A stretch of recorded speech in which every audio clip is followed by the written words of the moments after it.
Welcome to For the Record. I'm Margaret Popper. Jing Ulrich is chairman of China Equities at J.P.Morgan Chase. Born in China but educated at Harvard, Ulrich has a job that straddles the two worlds. She sells investment advice to Chinese clients, big ones like the Chinese government. Ulrich is angling for market share at a time when Chinese banks are coming into their own, and U.S. banks are fighting for their piece of the Chinese pie. U.S. banks have been in China for more than 100 years. J.P. Morgan opened branches in Shanghai and Tianjin in the 1920s. Citibank got there in 1902. After Mao Zedong kicked the bank out in 1949, it took 35 years to get back in. In 2006, the investment banks set up shop, led by Goldman Sachs and Morgan Stanley. There's an awareness of U.S. banks that there really are great growth opportunities. Now, the financial crisis has put them off track somewhat. To pass the U.S. government stress test, Goldman sold 20% of its stake in China's biggest bank, the Industrial and Commercial Bank of China. It still owns more than 13 billion shares it can't sell until April. For the same reason, Bank of America sold a third of its stock of China Construction Bank. Now it's seeking a license to conduct wholesale banking in China. But the Chinese may not be so welcoming this time around. They don't really need capital. They're actually exporting capital at a tremendous rate. So what they're really looking for is expertise. As China's economy opens further, the demand for mergers and corporate finance will skyrocket. That's where firms like J.P.Morgan Chase may profit. The Hong Kong market is quite open to international investors and participation of foreign investment banks. So many of the Wall Street firms have full licenses to operate in Hong Kong, so they can serve as underwriters for Chinese companies going public in Hong Kong. They can certainly trade in the Hong Kong market with no problems. But in the mainland market, in Shanghai and Shenzhen, foreign participation is still highly restricted. I would say by and large, the domestic underwriting business has been pretty much done by domestic Chinese securities firms. Foreign participation only takes up a very small market share. You've seen Bank of America selling its stake in China Construction Bank because it had to, not because it wanted to. You've seen similar retractions at other large U.S. banking institutions. Is China going to let them back in if they want to up their stakes? Or is that it? These foreign strategic investors invested in Chinese banks before they went public. So this was 3 to 4 years ago. And they got in at pretty attractive prices at the time. Since then, the Chinese banks have done very well after they got the listing, additional capital from portfolio investors. Now, going forward, I think Chinese banks really at this point don't need any additional capital. If they did, domestic capital would be more than ample to supply the Chinese banks. So at this juncture, I think if you look at the overall structure of the banking system, it is pretty much dominated by Chinese players. Foreign banks altogether account for about 1% market share.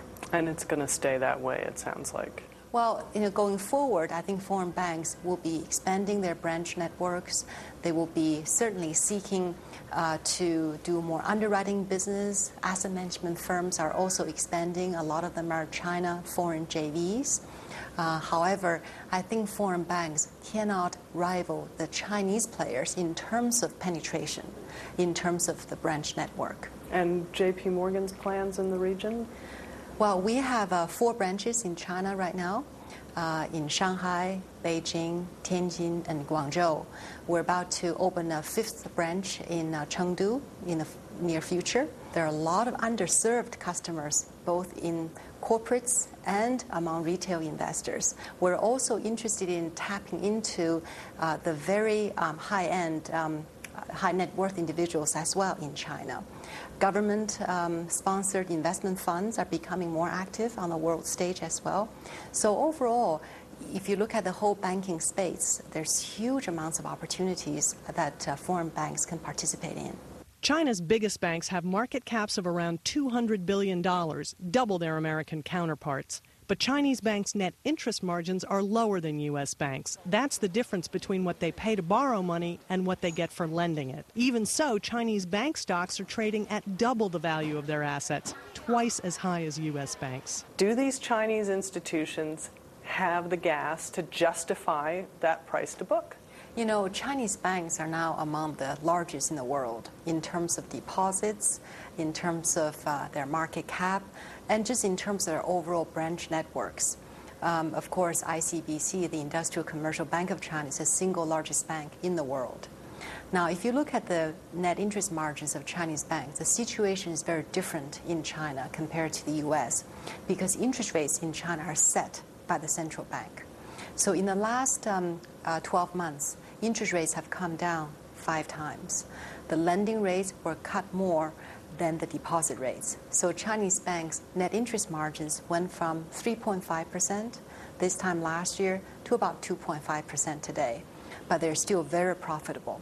In fact, Chinese banks are among the most profitable banks in the world, even throughout the financial crisis in the last 18 months. And how do they achieve that? Well, you know, the Chinese banking system is relatively closed to foreign competition. Deposits in the Chinese banking system with household and corporate deposits combined amounted to some $8 trillion US. So if you look at the common measure of liquidity in the Chinese banking system, which is the loan-to-deposit ratio, that's only 67% after new loans tripled in the first 6 months of the year. Welcome back to For the Record.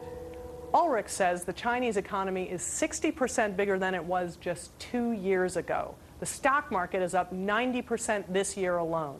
I asked her how long that kind of growth can continue. Well, you know, credit has been very, very important, not just to the Chinese economy, but also to the U.S. economy. In the last 6 months of this year, the Chinese economy recovered very strongly from the recession in the fourth quarter of 2008. And that recovery has been credit-fueled. If you look at the lending numbers in the first 6 months of the year, total new loans actually tripled compared to the same period last year. We saw this in the U.S., this period of huge loan growth. You're talking about lending into an economy where people don't have a huge experience of having credit. So what is the risk there? Well, the risk is that loan growth has been too rapid. A lot of the new loans, to be fair, in the first 6 months of this year went into state-owned enterprises and also government-sponsored infrastructure projects. Some of the new loans in the recent months have also gone to the consumers, mainly in the form of mortgages. But we're a little bit concerned that the loan growth so far this year has been too rapid. If you look at loan growth, which was 7.4 trillion RMB, that's around 1.1 trillion US dollars. That's half of first half GDP in China. That's a quarter of the full year GDP. I don't think any other country in the world has seen this pace of credit extension. And as you're talking to your clients, particularly Chinese bankers, what are they saying about the quality of credit? Well, so far this year, you can see loan growth has been rapid, but asset prices are also appreciating.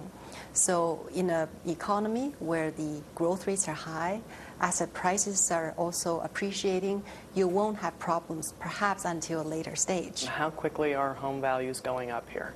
Well, home values have increased in the last 3 to 4 months. Actually, in the fourth quarter of 2008, home prices plummeted, along with the recession that set into the Chinese economy and the global economy.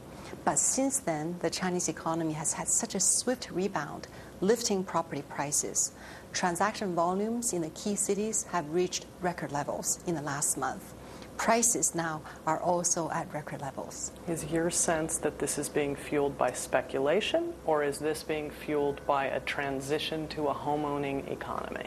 Well, you know, the home-owning economy in China has been emerging for the past 10 years, I would say. The housing market was first privatized in 1997, and since then, home ownership has really gone up. Now, in some of the major cities, home ownership has reached as high as 70%. So in the recent months, what we're seeing is, first of all, in January to March, a lot of first-time home buyers came into the market. But as prices started going up, the investors came back as well, both foreign and domestic.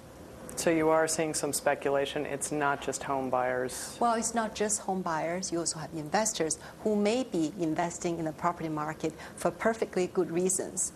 But we are seeing in some of the cities, people are buying multiple homes, 5 homes, 6 homes, betting that prices will continue to appreciate. And what are you telling your clients about how to play that? Well, in the last 6 months, we've been recommending property stocks. A lot of the home builders which are listed in China and Hong Kong have done tremendously. In fact, some of them have gone up in share prices by 5 times. The Chinese are traditionally huge savers, but now those savings are being invested and fueling a stock market boom. The market has doubled, and trading volumes are extremely high. Just to put this in context, in the recent weeks, the Shanghai market has been trading around 50 to 60 billion US dollars per day.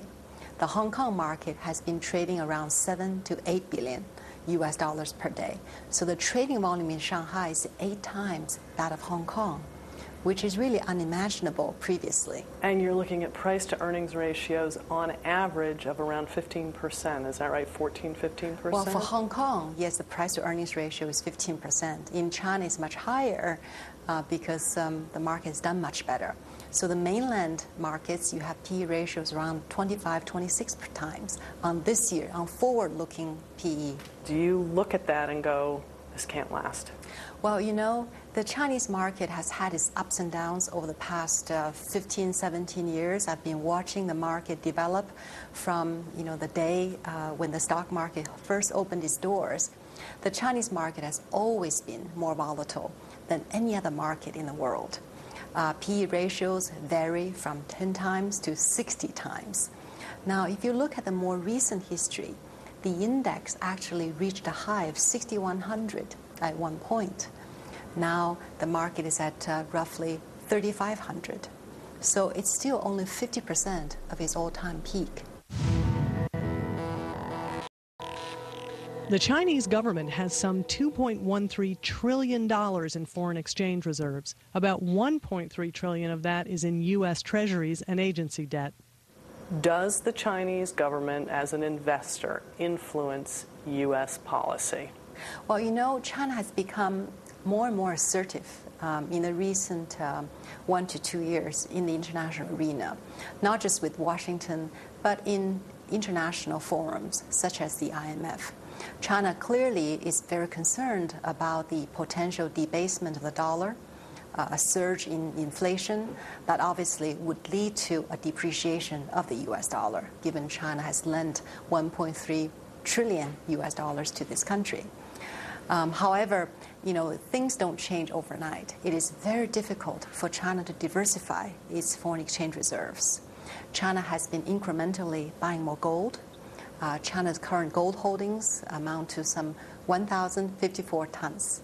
At current prices, that is basically 39 billion U.S. dollars. So is the objective to slowly get out of dollar investments? How long would it take? It is very difficult. It is very difficult, yeah. So the 39 billion U.S. dollars in gold holdings, that's only under 2% of China's total foreign exchange reserves. Also, in recent months, as you might have seen, Chinese imports of commodities from copper to iron ore to aluminum have all reached record highs. As a matter of fact, so far this year, China imported nearly 2 million tons of copper, driving up copper prices by some 80%. So gradually, I think China will seek to invest in commodities, in gold for sure, but it's very difficult for China to diversify in the near term from its U.S. dollar holdings. This is an essential step in advancing the Obama administration hosted a summit with Chinese leaders 2 weeks ago. Do you feel that anything was accomplished there? Well, I think the Chinese side made very clear to Washington that it wants to see the U.S. deficit cut because the U.S. deficits are way too high, and the Chinese wants to see that its investments in this country be protected. I mean, that's a shock for the U.S. government to be told, cut your darn deficit.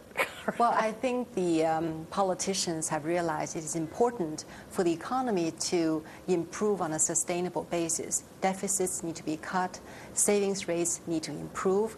And I think Washington has also made it very clear to the Chinese side that China needs to boost domestic consumption and stop relying on exports for all of its growth. Could China enter an era of isolationism?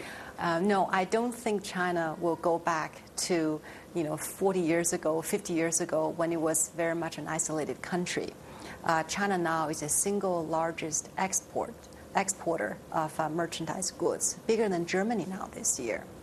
Now, what's really encouraging is that in recent months, given exports have been suffering a pretty severe downturn, the Chinese government's efforts to boost domestic consumption have really paid off. A lot of the investments have gone into central and western China. We have an interesting program that's ongoing in China called Old for New for home appliances. So in the recent weeks, we've seen farmers, urban residents, all trading in their old home appliances for new ones. That's really boosting home appliances. It's been very, very effective. I asked Ulrich where she's telling her clients to invest in China. Certainly, the companies that produce plasma TVs, even personal computers, they're all enjoying the benefits of this program. And you can imagine China has 1.3 billion people. Penetration rates are still relatively low, so the volumes are absolutely huge. Cars as well. China has its own version of the Cash for Clunkers program.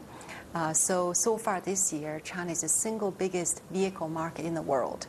And it's had huge growth It has had huge growth. In June alone, Chinese car sales went up 48% year over year. And so far this year, China has also sold the U.S. in terms of vehicles. I think by the end of this year, China probably will sell at least 11 million vehicles, making China the single biggest car market in the world.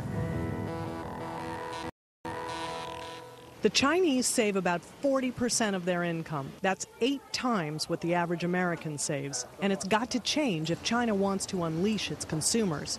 But Chinese citizens are fearful that there isn't enough Social Security to go around when they retire. Are you seeing money come out of savings and go into consumption, or are you just seeing Chinese households lever up? How's this going to work? Well, the stimulus program has been remarkably successful. A lot of infrastructure programs almost started right away after the overall 4 trillion program was announced. So infrastructure programs employ a lot of people. So some of the migrant workers who were laid off from the coastal regions were able to find jobs immediately in the inland regions, building bridges, roads, and railways. So as soon as they regained employment, clearly they had more income and they were out there shopping. Now, in the inland regions of China, you're seeing home sales, home appliance sales, and even daily consumer goods, apparel, shoes, going extremely strongly, actually stronger than the coastal region. There's a tremendous accumulation of wealth in China, probably much faster than outsiders expected.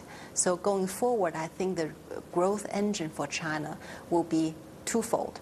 One is investments, infrastructure, building plants and factories. Secondly, domestic consumption, especially services, which remain reasonably underpenetrated in the Chinese economy. Interesting. So is that one of the areas that you're telling your clients to invest in domestically? Think about telecom services, think about the internet, media, advertising. These are very new areas, relative new areas in the Chinese economy. Also, think about spa services, medical care. In the medical care arena, we're seeing a huge amount of focus by the Chinese government. In fact, the government is spending $123 billion in the next 3 years to put in a basic healthcare system and covering 90% of the population.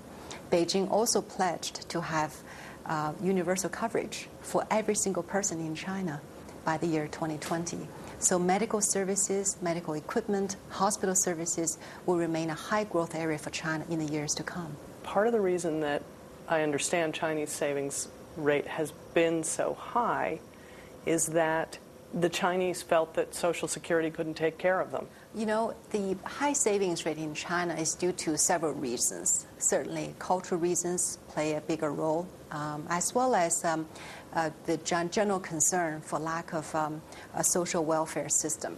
So largely, the Chinese savings are precautionary in nature. People have to self-insure against illness. They have to save a lot of money for their retirement and their children's education. But as the central government in China pledges to enhance social services by providing a pension system, healthcare in the coming years, I think people will end up feeling more secure about their future. They will feel more comfortable spending more and saving less. It will release trillions into the overall economy. I think the Chinese consumer is the one to watch in the future years. If the Chinese government delivers on its promise to provide a social safety net, Chinese citizens may feel less need to sock away their cash, transforming a nation of savers into spenders.